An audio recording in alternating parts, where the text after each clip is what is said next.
Leaders. Mohamed Karrou, vous venez de publier un livre intitulé « L'autre révolution ». Pourquoi une autre révolution? Le titre « L'autre révolution » signifie deux faisceaux de faits ou deux phénomènes. Il désigne deux phénomènes.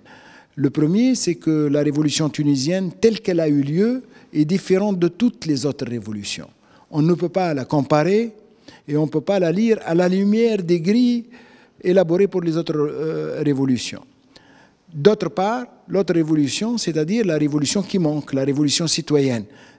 L'actuelle révolution, qui est essentiellement une révolution politique et juridique, bien entendu, ne pourrait être une vraie révolution, ne pourrait être une révolution que si elle est complétée par une révolution citoyenne. En quoi l'actuelle révolution a failli? Elle a réussi, d'abord, elle a réussi à changer le régime politique, mais elle a failli dans le changement du système politique. Elle a conservé pratiquement le même système politique. Elle a changé la forme du système, la forme politique ou les formes politiques du système, mais elle n'a pas touché au système, c'est-à-dire à l'ensemble des relations sociales, culturelles entre les individus. La Tunisie a réalisé au cours de cette année de révolution des avancées spectaculaires en matière de droits de l'homme et d'égalité hommes-femmes.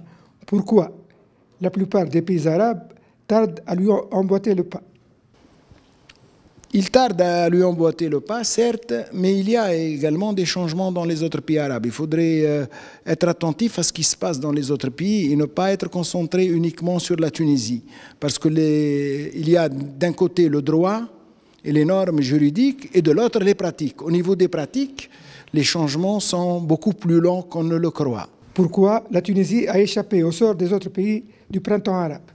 Tout à fait. Elle a échappé, à mon avis, grâce à une tradition étatique forte qui date d'au moins de 3 siècles, c'est-à-dire depuis la fondation de l'État husseynite en 1705, et grâce également à un tissu d'associations et donc grâce à la société civile. C'est la société civile qui permet à la société de ne pas déraper, et également cette tradition étatique qui, malgré la crise d'autorité de l'État, maintient une administration. Nous avons une véritable administration et une véritable élite politique et également technicienne, artistique, etc.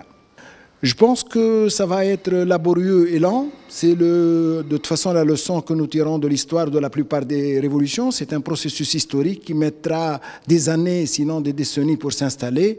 Je suis personnellement optimiste, mais peut-être qu'il va falloir sacrifier une génération ou deux pour que l'on puisse notamment réduire les inégalités sociales, les inégalités régionales notamment, et assurer le développement de ce pays. Leaders.